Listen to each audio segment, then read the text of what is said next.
Revolution X. Now there's a game that takes me back. Might seem like something you might not believe actually happened, but it did. Built on the same platform for the hit T2 arcade game, this title released in 1994, a handful of home ports following a year later in 1995 for Super Nintendo, Sega Genesis, DOS PCs, and the original PlayStation. The premise of this game sees a group known as the New Order Nation, and the leader head Mrs. Helga, seeing criminalized youth culture, especially music in particular, and as a youngster on their way to the Aerosmith concert in LA, falls to you to save them and stop the New Order Nation. Amazing how that premise is somehow both the product of its time and yet eerily prescient based on how I described it. The gameplay is a light gun rail shooter that, as I mentioned, has many similarities with the Terminator 2 arcade game and Midway's other titles. Its DNA shares the same top speed like Smash TV and Total Carnage, and while this game hasn't really been as remembered as those, there's a soft spot for it, which is part of the reason why I decided to talk about it. There's a couple stages take place in LA, and after the first stage in Club X, the second stage sees you taking control of a chopper while fighting an opposing chopper from the non. The enemies you face range from basic gnome boys and gas masks, an array of higher ranking soldiers including yellow jackets and skate troopers. This group may not be big on youth entertainment, but they had no qualms about putting their troopers on rollerblades.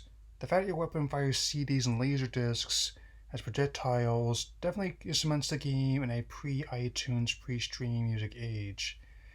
After you clear the chopper chase, you find Aerosmith's car, and you get a choice of 3 other stages to go through next. You can play them in any order you want, kind of like in the Mega Man games, but you still have to clear them all in order to beat the game.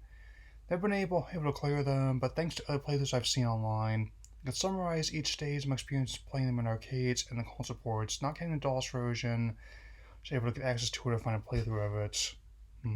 The Pacific Rim stage has you stage an assault on the corrupt electronics magnate Chemitech, which of course features ninja wearing outfits that will be given for Power Rangers Monster of the Week.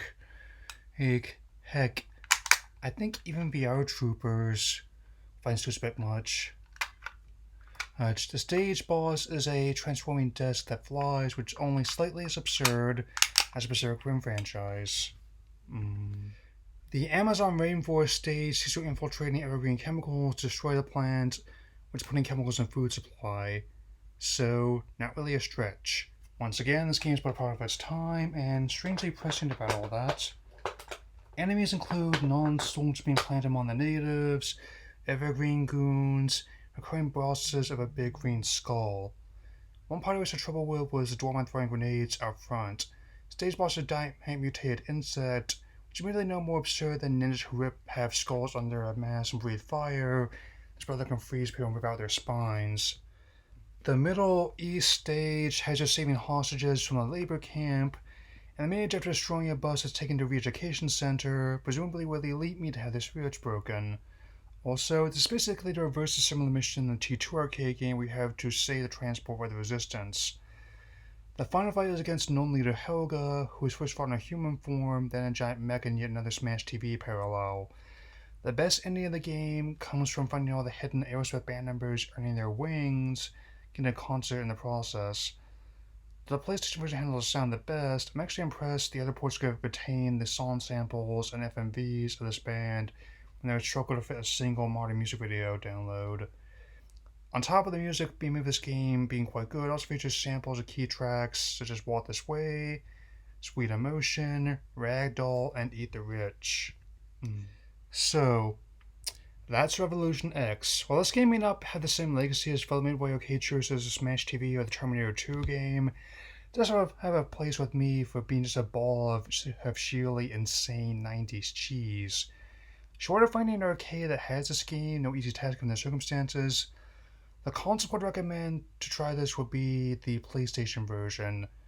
Open copy online runs about $40, and before I wrap this up, I'd like to thank Olympus for helping me find more about this game. That'll be all for now. Remember, music is the weapon.